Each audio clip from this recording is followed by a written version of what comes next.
से सुधार हो रहा है। पॉजिटिविटी रेट में लगातार गिरावट आ रही है और अस्पतालों में बेड की कमी नहीं है। चिकित्सा शिक्षा मंत्री विश्वास सारंग के मुताबिक प्रदेश में कोरोना अब कंट्रोल में है। सरकार ने अस्पतालों में बेड की जानकारी के लिए अब निरामय ऐप बनाया है। विश्वास सारंग ने कोरोना कंट्रोल में होने के बाद कांग्रेस की सक्रियता पर अब निशाना साधा है। लगातार मध्य प्रदेश में कोरोना की स्थिति ठीक हो रही है।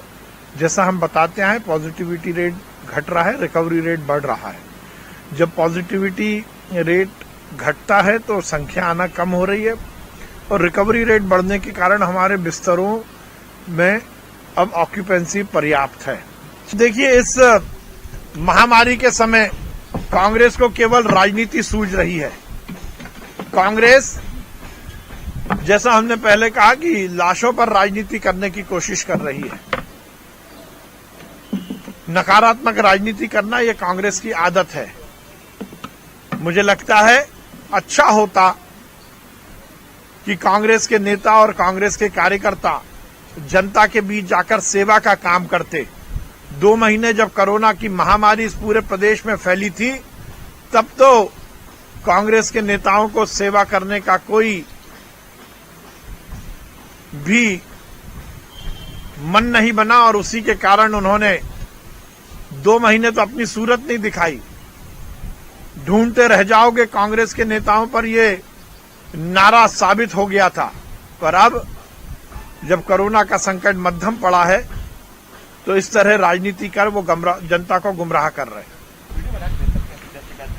देखिए, आईटी के इस युग में नए नए प्रयोग हम कर रहे हैं और कोरोना को लेकर निरामय अब एक ऐप भी बनाया है, जिसके माध्यम से जहां एक और बिस्तरों के बारे में, हॉस्पिटल के बारे में जानकारी मिलेगी, तो यदि कोई मरीज या उसका परिजन कोई शिकायत करना चाहता है तो वो भी उसके माध्यम से वो दर्ज कर सकता है।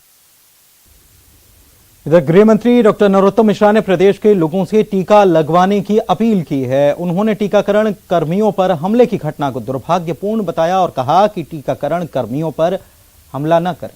टीकाकरण कर्मियों को आपके स्वास्थ्य की चिंता है। टीकाकरण के लिए अब ऑनलाइन रजिस्ट्रेशन कराने की भी जरूरत नहीं होगी, ऑन द स्पॉट रजिस्ट्रेशन होगा।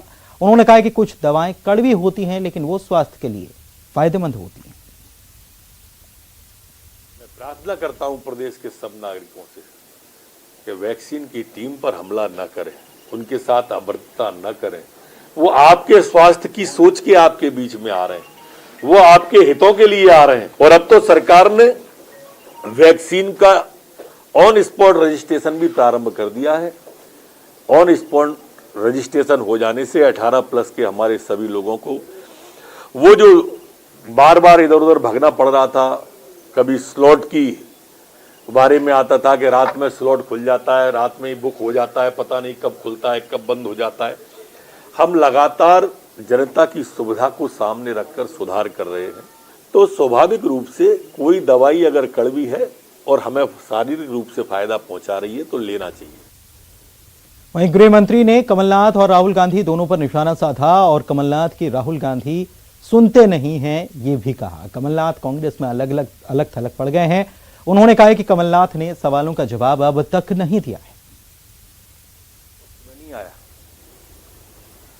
सब जानते हैं कि राहुल जी से इनके संबंध ठीक नहीं। कार्य का तरीका देखिए आप। हमने जो सवाल, जिस पर केस रजिस्टर्ड हुआ है, कल उन्होंने जो अपनी जवाब जारी किया है, उसका और हमारे सवाल का कहीं मेल खाता ही नहीं है। वो कहते हैं हमने ये मांग उठाई तो ये था क्या, ये मांग उठाई तो ये गलत था क्या। माननीय कमलनाथ जी, आप विपक्ष के नेता हैं और मैंने इतना अकर्मण्य विपक्ष का नेता आज तक नहीं देखा।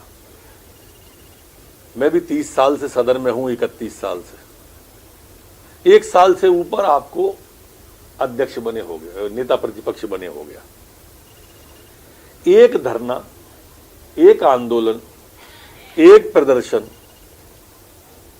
चलिए छोड़ दीजिए, आपकी उम्र है तो धरना प्रदर्शन आंदोलन में दिक्कत होगी। एक सेवा का काम, किसी गरीब को भोजन, किसी अस्पताल में किसी कोविड सेंटर में, किसी राहत सामग्री में अगर आप दिखे हो तो आप ही बताओ कि मैं यहां पर दिखा, हम उसी को मानेंगे जो आप कह दोगे। हमने, सरकार ने, पुलिस ने, जो पार्टी के कार्यकर्ताओं ने शिकायत की उस पर, वो शिकायत मूल रूप से थी कि आपने आग लगाने की धमकी दी, प्रेरित किया लोगों को इस प्रदेश के अंदर। आपने इसका जवाब क्यों नहीं दिया आदरणीय? और जबलपुर से बड़ी खबर आपको बता रहे हैं, हरकरण मोखा की